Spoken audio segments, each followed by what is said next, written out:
ভারত থেকে নেমে আসা ঢলের পানি কমতে থাকায় আখাউড়া সীমান্তবর্তী গ্রামগুলোতে বন্যা পরিস্থিতির বেশ উন্নতি হয়েছে।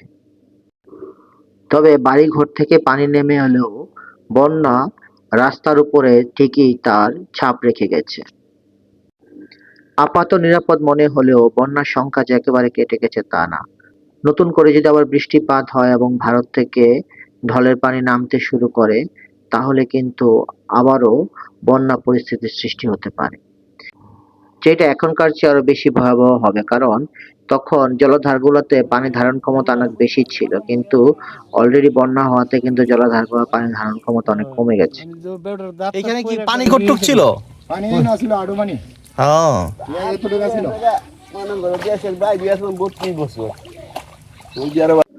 বন্যায় পানিবন্দী মানুষজন আশপাশের লেকে মাছ ধরে সময় পার করছেন। ভিডিওর যে ব্যক্তিকে দেখতে পাচ্ছেন তিনি কিন্তু জেলে নন। এখানে ওনার অনেক বড় পুকুর আছে, কিন্তু বন্যায় সেই পুকুর তলিয়ে প্রায় সব মাছই চলে গেছে। এখন উনি আশেপাশের লেকগুলোতে মাছ ধরছেন এবং সেই মাছ থেকে ম্যাক্সিমাম মাছই উনি তেলাপিয়া। আবার ওনার পুকুরেই ছেড়ে দিচ্ছেন। এটা কি? এটাও তেলাপিয়া? পুরো সাতটাছি পুরো মাছ দেখাচ্ছে উঠছে আমার ও, পুকুর আপনার না? চায়ে কাটাছিলাম 25,000 টাকা মাছ চাচ্ছিলাম সব গেছে গিয়া? না না দেখলে বুঝা যাবে তার মানে আপনার মাছই আপনি ধরতেছেন আর কি একরকম। এটা বাইক তো শিউরি তারি না তো হ্যাঁ, ওনার মাছ আরেকজন ধরতেছে। হ্যাঁ হ্যাঁ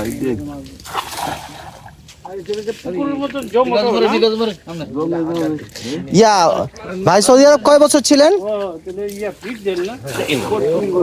32 বছর।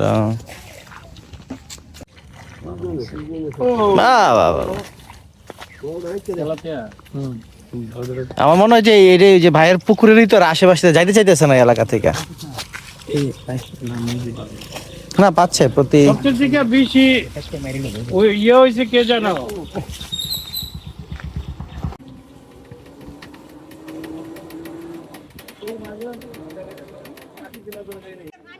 ডুবে যাওয়া পুকুরগুলো আবার ভেসে ওঠার পর অনেকেই আবার চেক করে দেখছেন তাদের মাছগুলো কি আছে নাকি সব চলে গেছে।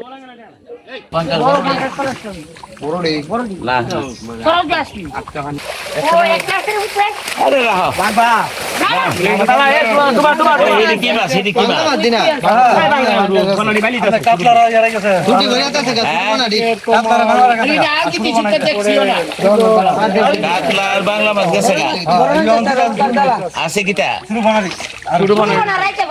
ও আপনার ধরবেন না?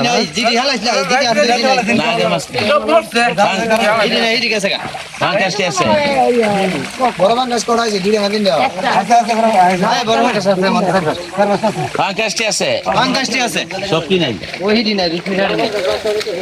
ছাড়া দিন, ছাড়া দিন নাই দেখছে মাছ আছে মাছ পানি হয়েছে না হ্যাঁ হ্যাঁ, বুঝছি। এগুলো সব পাঙ্গাস। আচ্ছা, এই জন্য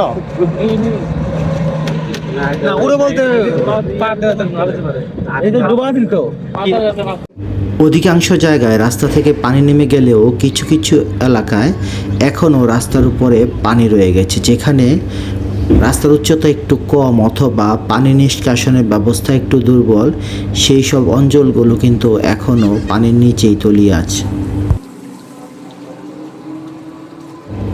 চারপাশে দেখেই বুঝতে পারছেন যে এখানকার অধিকাংশ মানুষজনের আর্থিক অবস্থা বেশ ভালো। 80 থেকে 90 ভাগই ইটের তৈরি পাকা বাড়ি। অধিকাংশ মানুষজনই হয় বিদেশে থাকেন অথবা বাইরে চাকরি করেন, ফলে এই ধরনের ছোটোখাটো বন্যা এখানকার মানুষের জন্য অর্থনৈতিকভাবে খুব একটা বড় কোনো সমস্যা না। এদিকে উঠছিল।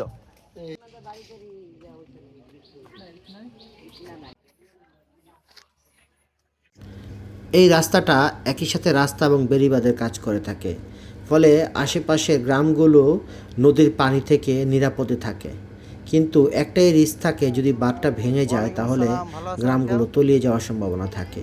অতিরিক্ত পানির কারণে মানুষজন আবার মাটি দিয়ে কোনো রকমে বাঁধটাকে রক্ষা করেছিল, ফলে এই আশেপাশের গ্রামগুলো প্লাবিত হয়নি এবং অল্পের জন্য বেঁচে গিয়েছে।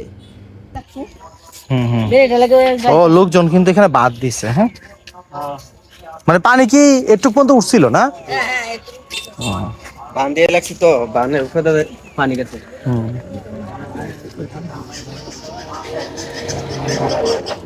তবে দুই এক জায়গায় বাঁধ ভেঙে মানুষের বসত বাড়ির বেশ ভালোই ক্ষয়ক্ষতি হয়েছে। যেমন এইখানে দুটি পরিবার আচ্ছা, এদের সাথে যোগাযোগ করার মতো কোনো ব্যবস্থা আছে? ভিটা মাটি পর্যন্ত কোনো পুকুর, অথচ এটা ছিল একটা সমস্যা। এদিকে তো কোনো খাল নাই। না, খালটা তো এটা, এই যে গাংটা, হাওড়া গাং যেটা কয় আর কি, এটা হাওড়া নদী যেটা, এটা ও হ্যাঁ, ওই নদীর পানিটা ওভারফ্লো হয়ে এখানে ভেঙে গেছে না? এটাই তো বাদ, এই যে রাস্তাটা না। আমরা স্থানীয়দের সাথে নিয়ে সে এলাকাটাতে যাই। প্রথম দৃষ্টিতে দেখলে মনে হবে এখানে কিছু অবশিষ্ট নাই। এই যে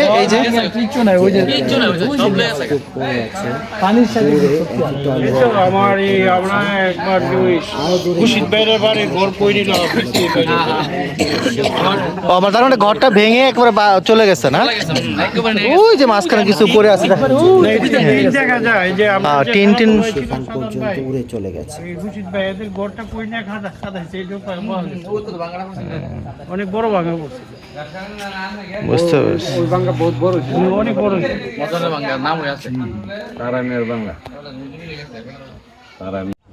যারা সামর্থ্যবান আছেন, যাদের বাড়ি ঘরগুলো বেশ শক্ত ভিতের উপর নির্মিত, তাদের তেমন ক্ষয়ক্ষতি হয়নি। কিন্তু যারা একটু গরিব, যাদের ঘরগুলো অত শক্ত ভিতের উপর তৈরি না, তারা অনেকেই মারাত্মক ক্ষয়ক্ষতির সম্মুখীন হয়েছেন। একটু সামনে গিয়ে আমরা একটা ত্রাণবাহী ট্রাক দেখতে পাই।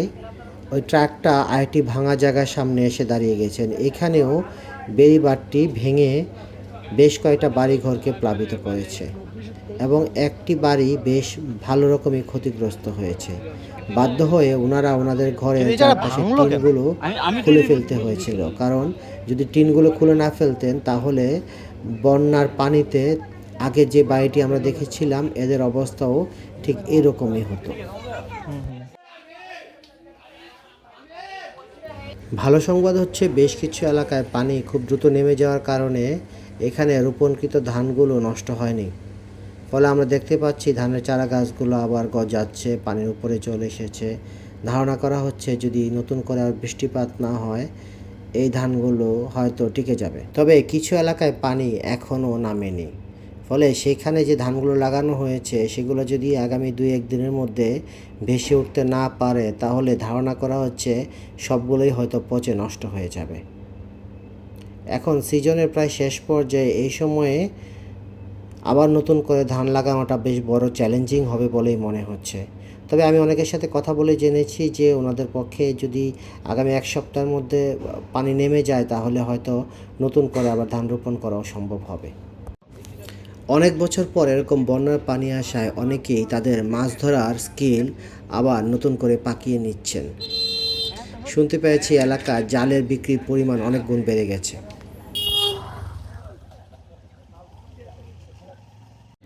যেহেতু অনেক বছর ধরে বন্যা হয় না এবং ঢলের পানিও আগের মতো নামে না, ফলে মানুষজন ঘরবাড়ি নির্মাণের জন্য ভিটাটাকে আর উঁচু করার প্রয়োজনীয়তা অনুভব করেন না। এখন অধিকাংশ মানুষই মোটামুটি নিচু জায়গাতেই বাড়িঘর অনায়াসে নির্মাণ করে ফেলছেন।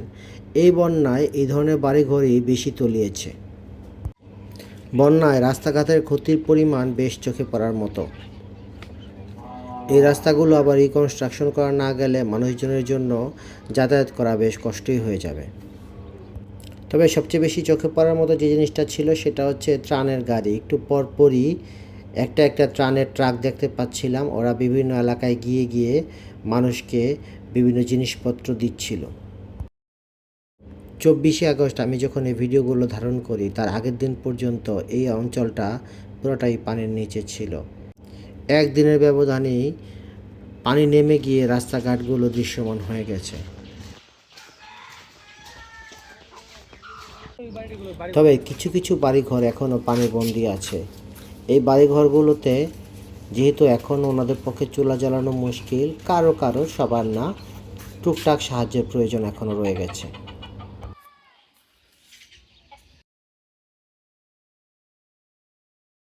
ত্রাণ সহায়তার ট্রাকগুলোর আশেপাশে খুব বেশি মানুষের ভিড় দেখা যাচ্ছে না। সুতরাং বুঝতেই পারছেন যে এখানকার মানুষজনের খুব বেশি ত্রাণ নেওয়ার ইচ্ছাও নাই, কারণ এখানকার অধিকাংশ মানুষজনের মোটামুটি আর্থিক সামর্থ্য ভালো। পাশাপাশি যেহেতু পানিও নেমে গেছে, ফলে ওনাদের খুব বেশি এখন প্রয়োজনীয়তাও নাই এবং ওনারা সেগুলো নেওয়ারও খুব একটা চেষ্টা করছেন না।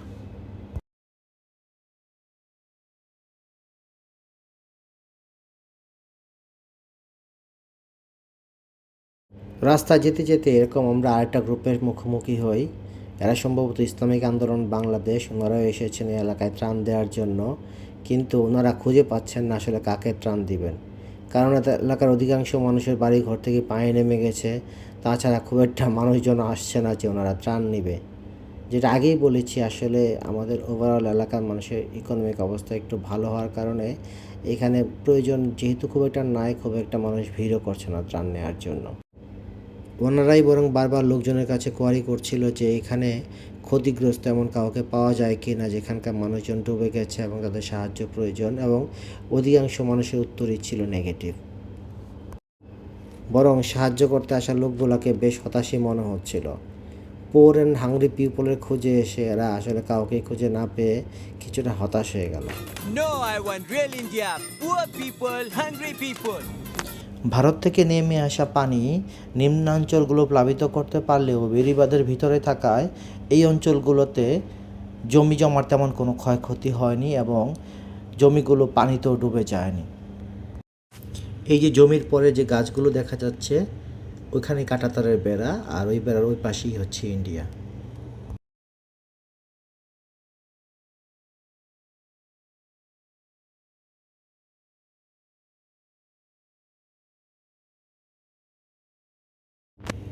এখানকার রাস্তার অবস্থা ভয়াবহ রকমের খারাপ। গত 5-10 বছরে বলা যায় বলার মতো তেমন কোনো উন্নয়নই হয়নি। এগুলো সম্ভবত 15-20 বছর আগের করা রাস্তা, যেগুলোতে কোনো নতুন করে মেরামতের কাজও করা হয়নি। ফলে এই রাস্তা দিয়ে গাড়ি চালিয়ে নিয়ে যাওয়া মোটামুটি প্রায় অসম্ভব পর্যায়ে। একটা সময় ছিল যখন এই জমির আইল দিয়ে পায়ে হেঁটে দুই দেশের মানুষ আসা যাওয়া করতে পারত। যদিও কাঁটাতারে বেড়া দেওয়ার পর থেকে সেই যাতায়াত এখন পুরোপুরি বন্ধ।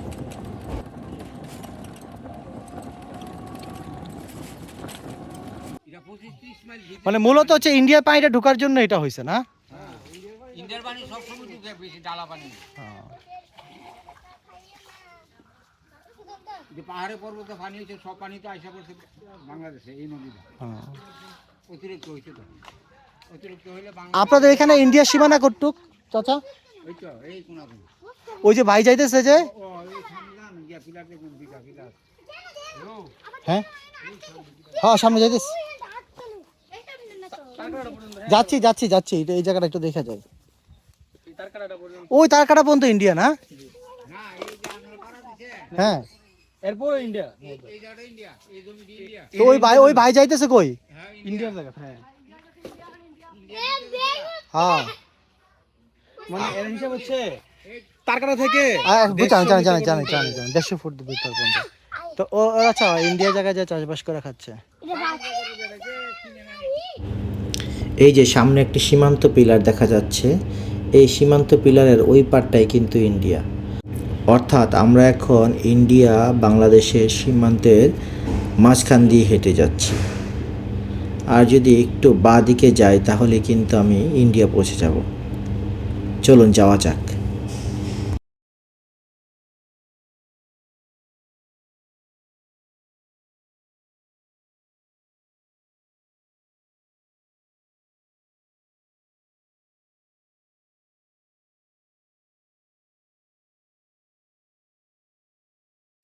আমরা এখন লিটারালি ইন্ডিয়ার ভিতরে আছি, আর সামনে যে উঁচু জায়গাটা দেখা যাচ্ছে এটাই হচ্ছে সেই বেড়িবাঁধ, যে বেড়িবাঁধের কারণে এই আশেপাশের জমিগুলো ভারতের ঢলের পানি থেকে নিরাপদ ছিল।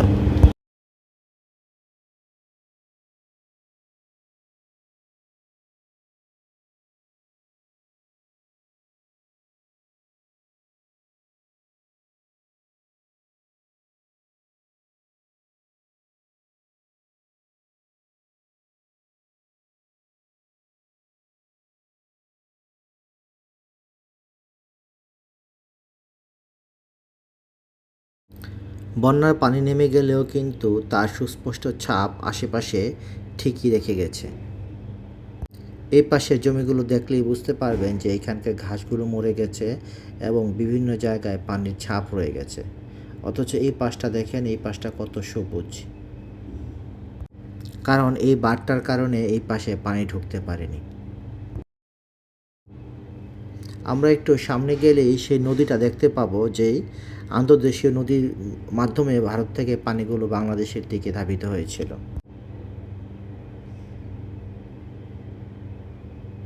পানি এখন অনেক নিচে নেমে গেছে, কিন্তু ঠিক 2-3 দিন আগেই কিন্তু এই পানি প্রায় বাঁধটাকে উপচে ফেলে দিচ্ছিল। নদীর দুই পাশে ঘাসগুলোকে দেখলেই কিন্তু বোঝা যাচ্ছে যে পানি এই 2-3 দিন আগে অনেক উপরে ছিল। দেখুন ঘাসগুলো কেমন মরে সাদা হয়ে গেছে।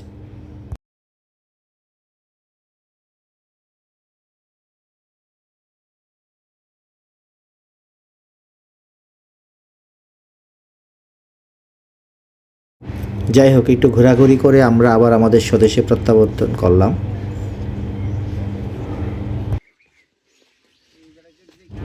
এইবার আমাদের গন্তব্য আরেকটি ছোট জাজি নদী, যেটা আন্তর্দেশীয় একটি নদী, আমাদের বাড়ির পাশ দিয়ে বয়ে গেছে, সেখানের অবস্থা পর্যবেক্ষণ করা।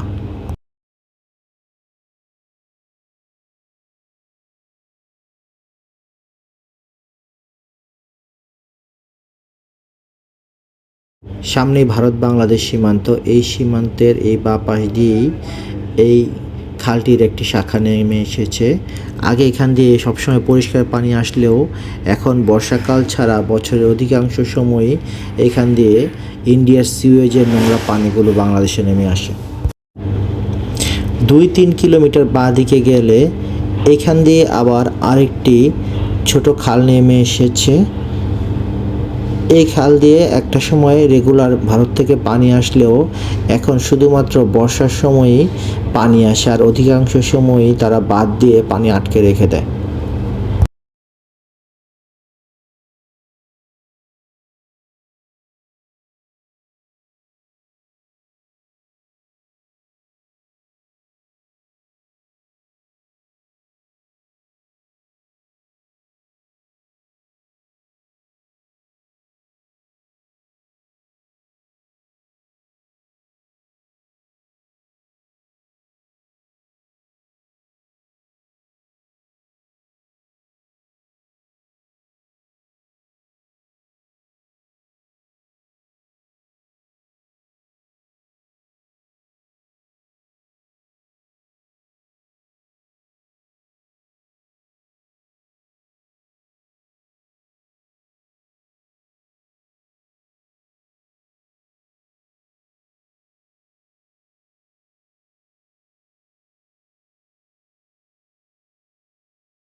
এই দুইটা খাল দুই দিক থেকে এসে এই পয়েন্টে একত্রিত হয়ে তৈরি হয়েছে আমাদের প্রিয় জাজি নদী।